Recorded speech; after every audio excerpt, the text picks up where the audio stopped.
안녕하세요. 옆집 부장의 댄입니다.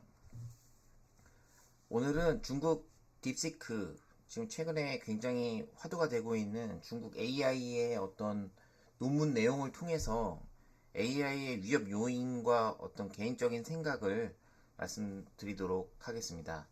그래서 일단 딥시크 AI의 출현이 이제 미국의 위협일까 아니면 기술의 진보일까라는 내용인데요. 한번 들어주시면 내용에 관련돼서 살펴보도록 하겠습니다. 그래서 최종 요약 코멘트는 맨 아래 요 자료의 맨 아래에 있기 때문에 요거를 참조해 주시면 될 것 같아요. 일단 딥시크의 이제 CEO인 이제 리앙 웬펑이라는 그런 사람이 있는데 나이도 굉장히 어립니다. 23년도에 40살이라고 하는 거 보니까 일단 이 중국 AI를 알면 이 스타트업이 갑자기 툭 튀어나왔는데 언제부터 시작된 거고 도대체 중국은 어떤 AI를 하고 있는가에 대해서 저희가 좀 알아볼 필요가 있을 것 같습니다. 일단 딥시크에 대해서 좀 알아보면은 회사 개요는 23년 5월에 설립됐으니까 지금 25년 1월 기준으로 아직 만 2년이 안 된 회사예요. 당연히 그 중국의 정부의 지원이 어느 정도 있을 거라고 생각을 하는데 요즘 중국 정부도 멍청하지 않은 게 직접적으로 얻은 무슨 중국 공산은행 이렇게 지분을 가져가지 않습니다. 다 펀드를 통해서 우회적으로 하기 때문에 요 회사에 대해서 말씀을 다시 드리면은 모 회사는 중국의 퀀트 헤지 펀드라고 하고 있는데 2년 만에 이 80억 달러라는 돈을 운영한다는 게 사실은 좀 쉽지는 않아요. 그래서 주요 투자자는 단독으로 되어 있는데 일단 이 회사의 어떤 사업 비즈니스 모델은 이제 대규모 언어 모델을 통해서 LLM 개발에 집중한다 이런 내용을 하고 있습니다. 그래서 양원펑은 85년생이니까 뭐 굉장히 나이가 어리죠. 그래서 저장대학교에서 전기공학을 전공하고 이제 2010년도에 기계비전으로 석사를 받은 그런 경험이 있습니다. 그래서 15년도에 저장대학교 동문들과 함께 이제 헤지펀드 하이플라이어를 설립했거든요. 근데 이 하이플라이어라는 단어를 좀 잘 기억해 주셔야 되는 게 얘네가 얘기하는 하이플라이어가 결국엔 HPC를 구성하는 어떤 그런 논문에 들어가게 됩니다. 그래서 회사의 펀드랑 논문이 같다라고 좀 보시면 될 것 같아요. 그래서 회사 운용 자산은 100억 위안을 초과한다고 이렇게 되어 있는데 뭐 이건 역시 사실 정부의 지원 없이는 단기에 이렇게 돈을 모으기엔 좀 힘들어 보인다라고 생각을 하고 있습니다. 그래서 하이플라이어는 이제 퀀트 펀드를 지향하고 있는데 이제 뭐 4년 동안 10배를 성장했다고 하니까 이게 사실은 굉장히 많이 이렇게 오랫동안 성장을 한 거예요. 그러니까 하이플라이어 퀀트 펀드가 다시 정리를 하면은 딥시크를 갖고 있고 이 하이플라이어 퀀트 펀드는 4년 동안 10배를 성장한 그런 배경을 갖고 있다 이렇게 생각을 하시면 될 것 같아요. 그래서 2023년 이제 하이플라이어 퀀트는 딥시크를 분사를 했습니다.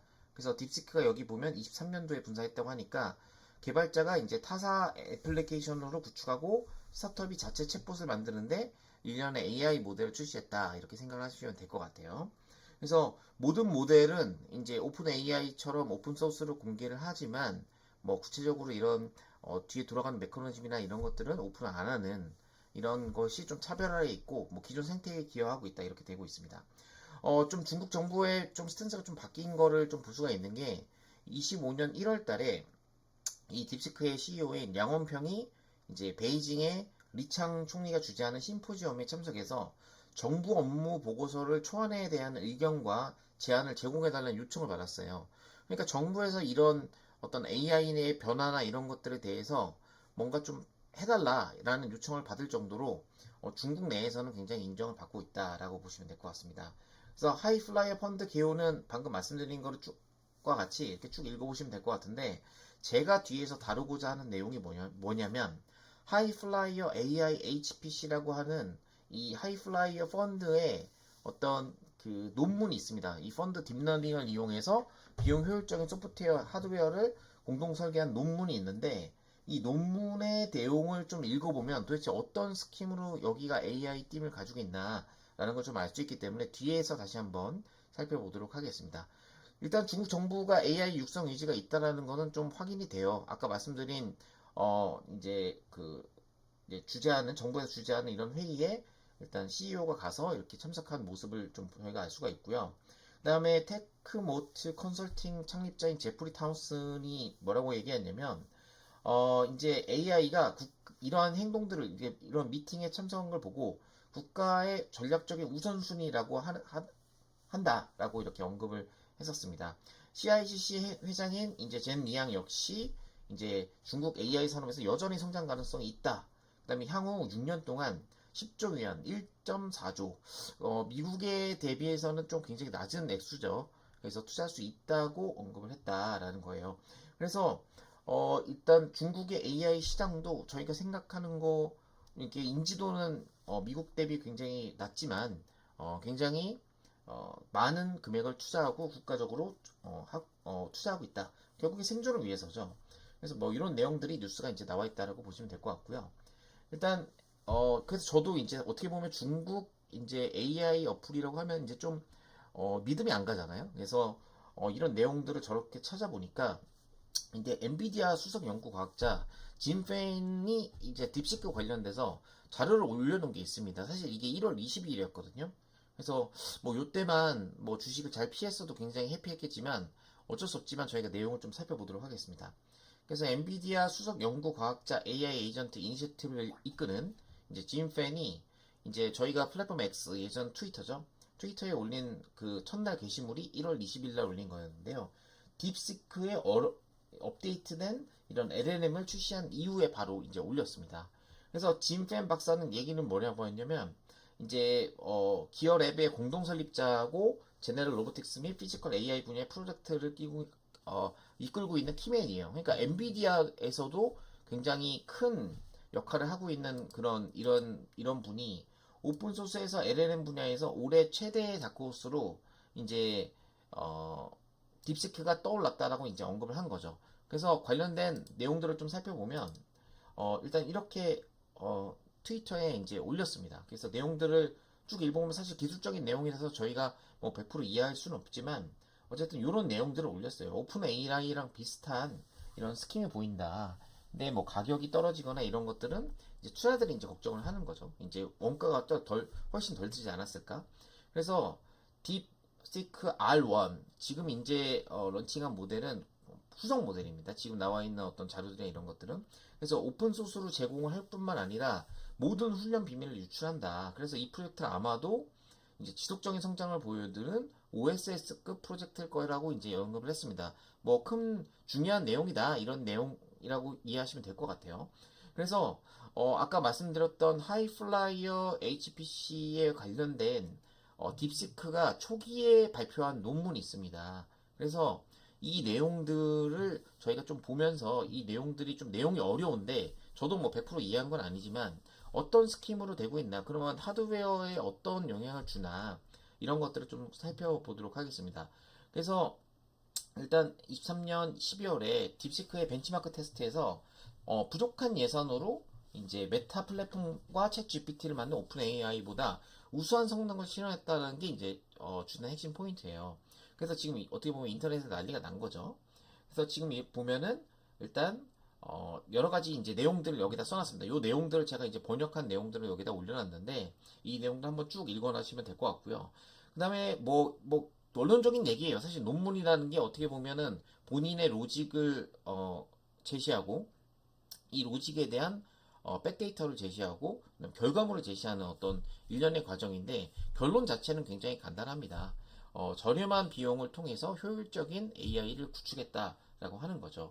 그래서 여기에 이제 결론 파란색 부분만 보시면 될 건데 더 많은 머신을 필요로 하는 LMM 훈련회 같은 경우에는 기존의 HPC 어플리케이션보다 뛰어나기 때문에 딥러닝 훈련의 비용이 점점 갈수록 증가하는 게 이제 문제점이다라고 이제 제시를 했어요. 저희가 이제 엔비디아 하드웨어나 이런 것들을 계속 쓸 수밖에 없다라는 그런 내용들이 결국엔 이런 어떤 하드웨어에 대한 쏠림 현상을 이제 만들게 되고 이런 독점적인 구조가 결국 가격을 올리고 이런 가격들이 많이 되면 결국에 기업들이 하는 투자 금액 저희가 캐펙스라고 얘기하는 투자 금액이 올라가는 거 아니겠습니까? 그래서 이런 내용들이 결국에는 언젠가는 극복이 돼야 되지 않나라고 이제 먼저 제시를 합니다. 그래서 효율성을 높이기 위해서 얘네들은 기존의 일단 HPC가 갖고 있는 그런 구조를 병렬 전략으로 얘네가 바꿨다라고 이제 얘기를 하고 있어요. 그래서 메타는 소프트웨어 하드웨어 공동 개발을 설계 방식을 통해서 AI HPC를 개발했고 바이트댄스 역시 CPU와 GPU를 혼합한 딥러닝 클러스터를 구현했다라고 얘기를 하고 있어요. 예시를 두고 있습니다. 이 내용은 뭐냐면 우리도 딥시크도 얘네가 하고 있는 독자적인 방법으로 우리가 클러스터나 HPC를 구성을 하는데 이게 기존에 없던 효율성이 생겼다라고 이제 주장을 하고 있는 겁니다. 그래서 결국엔 LLM 사태가 돌아가면서 계속 이제 예를 들어서 아키텍처들이 계속 늘어나는데 여기에 무한정 인풋을 할 수 없으니 좀 다른 방법으로 저희가 해보자라는 내용들이 있고요. 그래서 결국엔 전체 시스템 구축 비용을 절감한 비용을 찾는 것이 중요하다라고 이제 제시를 했고 비용 효율적인 AI HPC 시스템 구축이 상당한 과제고 이걸 우리가 해냈다라고 얘기를 하고 있습니다. 그래서 뭐 관련된 내용들은 뭐 논문의 일부분을 발췌한 거기 때문에 한번 자세히 이렇게 살짝 보시면 될 것 같고요. 결국 얘네들이 기존에 갖고 있는 CPU의 병렬 구조를 통해서 얘네들이 NV 링크로 GPU를 연결을 하고 이게 서로 상호작용을 하면서 가성비 있는 시스템을 구축했다라는 게 얘네들의 이제 주장입니다. 그래서 이제 비용을 줄이기 위해서 뭐 여러 가지 뭐 네트워크 구성을 했고 뭐 600개의 GPU 노드를 연결된 800포트의 팹프리로 구성했다라는 내용인데 뭐 기술적인 부분이기 때문에 저도 100% 이해하지 못했습니다. 다만 저희가 결론을 한번 보시면은 결론적으로 어떻게 일반적인 어떤 AI 모델을 갖고 있는 이제 엔비디아나 이런 거를 통해서 갖고 있는 이런 아키텍처보다 어, 퍼포먼스는 우리가 약간 처지지만 83%밖에 안 되지만 노드의 어떤 릴레티브 프라이스 그러니까 상대적인 가격이 60으로 굉장히 낮다라는 거죠. 그래서 코스트 대비 퍼포먼스 레이쇼로 보면 우리가 오히려 더 뛰어나다. 그냥 같은 돈이면 우리 거 써야 된다라고 이제 주장을 하는 거예요. 결론이. 그래서 그런 내용들이 좀 있고 그다음에 상대적인 비용을 비교해 보면 이제 스위치의 가격 넘버가 당연히 줄어들고 어떻게 보면은 하드웨어 그 투자가 많이 늘지 않는 거니까 그다음에 네트워크 프라이스도 굉장히 줄어들고 서버는 그대로 있지만 토탈 프라이스에 우리가 좋기 때문에 우리가 기존 LLM 모델보다 효율성이 상대적으로 좋다. 가격 대비 우리가 가성비 있다라고 하는 겁니다. 그래서 결국 중국의 어떤 딥시크가 얘기하고자 하는 바는 우리의 AI가 기술이 딴 데보다 뛰어난 이유는 결국에 하드웨어 세팅을 우리가 효율적으로 하기 때문에 이제 다른 데에 이제 엔비디아의 GPU를 어떻게 보면 돌려서 공격한 거라고 좀 볼 수 있겠죠. 그래서 오늘 뭐 시장에서 엔비디아나 이런 것들이 좀 하락이 나오고 있지만 어쨌든 많이 올랐기 때문에 하락이 나온다고 좀 보고 있고요. 그래서 다시 이쪽 논문의 내용으로 보면은 일단 그 PC 아키텍처, 그다음에 스토리지 컴퓨터 네트워크 설계에 대한 당사의 접근 방식이 상당한 비용 절감이 있다. 건설적인 비용으로 해서 절반으로 줄이고 비용 효율성을 우리가 또 입증을 했다라는 거예요. 그래서 소프트웨어 하드웨어 혁신을 통해서 이런 아키텍처를 통해 엔비디아의 80% 성능을 달성하고 전력 소비량도 60% 미만, 비용도 이제 뭐 80% 미만 이렇게 우리가 저렴한 모델을 만들어서 했다라고 이제 얘기를 하고 있습니다. 그래서 이런 내용들이 이제 어떻게 보면 투자자들한테는 좀 무서운 거죠. 어떻게 보면 엔비디아의 독점이 깨지는 게 아니냐라고 생각하는데 좀 빙빙 돌아가지고 좀 어려운 내용을 좀 다뤘는데 네 저도 뭐 논문에 대해서 100%다 이해한 게 아니기 때문에 얘네가 어떤 기술을 하고 있나라고 해서 논문을 어젯밤에 한 2시간 동안 읽어봤거든요. 그래서 결국엔 딥시크가 제안한 논문의 내용에 따르면 하드웨어랑 소프트웨어를 활용해요. 기존의 방식과 다른 방식으로 효율적인 비용과 투자로 AI 아키텍처, 딥러닝에 대한 새로운 방법을 제시했다고 하는 거예요. 그래서 단순하게 이분법적으로 뭐 미국 AI가 좋고 중국 AI가 뛰어난 내용 이런 내용이 아닙니다. 다른 방법을 제시를 했다라는 거고요. 다만 이제 미국 AI에 대한 어떤 두려움이 있죠. 이제 많이 올랐기 때문에 밸류에이션에 대한 두려움. 그 다음에 중국 AI에 잡힐 수 있다라는 실망감. 이런 것들이 단기 조정으로 나올 수 있습니다. 그래서 중국 A의 기술력이 AI 산업에서는 사실 크게 두각을 나타내지 못했기 때문에 저희가 예상하지 못했던 거죠. 예상을 하지 못했던 게 가장 어떻게 보면 저희가 화들짝 놀란 이유 중에 하나라고 하는 거죠. 어떻게 뭐 기술 대 기술로 피어 대 피어로 봤을 때 뭐 어떤 게 더 우수하다라고 얘기할 수는 없겠지만 어찌됐든 지금 나온 이런 이슈는 우리가 하드웨어를 좀 더 효율적으로 해서 어떤 캐펙스 코스트를 좀 더 활용해서 AI 서비스 업체들이 좀 더 좋아지지 않을까라고 생각을 합니다. 이 얘기가 뭐냐면 엔비디아의 GPU를 무조건 사가지고 많이 투자했던 애들이 이제는 투자를 조금 줄이고 좀 더 효율적인 이러한 방법들 중국의 AI인 딥시크가 얘기한 어떤 내용들을 가지고 본인들이 어떤 서비스를 좀 더 싸게 만들 수 있지 않을까 예산 절감할 수 있지 않을까라고 이제 생각을 하는 거겠죠. 그래서 사실은 AI의 어떻게 이제 주된 내용은 기본적으로 이제 하드웨어를 기반으로 이제 움직였지 않습니까? 여태까지 움직였는데 이게 이제 어떻게 보면 소프트웨어로 이제 좀 변화가 있는 게 아닌가. 그러니까 이 낮아지는 하드웨어에서 하드웨어 중심 뭐 서버 투자라든지 뭐 HBM이라든지 이런 쪽에서 이거를 싼 가격을 통해서 좀 더 이제 AI 서비스, AI 에이전트를 할 수 있는 그런 업체들이 좀 더 좋아지는 게 아니냐라고 오히려 저희한테 반문을 주지 않을까 이렇게 생각을 합니다. 그래서 뭐 의외로 중국의 일격이 이제 시장의 조정으로 이제 좀 나올 수는 있겠습니다만 결국에는 뭐 누가 이걸 해결할 거냐? 결국 트럼프가 해결해야 된다라는 거고요. 뭐 이거는 어떤 얘기를 단기에 할지는 저희가 모르기 때문에 주가가 이제 단기적으로 무조건 뭐 10% 20% 빠진다 이렇다기보다는 이제 이런 내용들이 어떻게 보면 AI에 대한 의구심을 만드는 게 아닌가라고 이렇게 생각을 좀 하고 있습니다.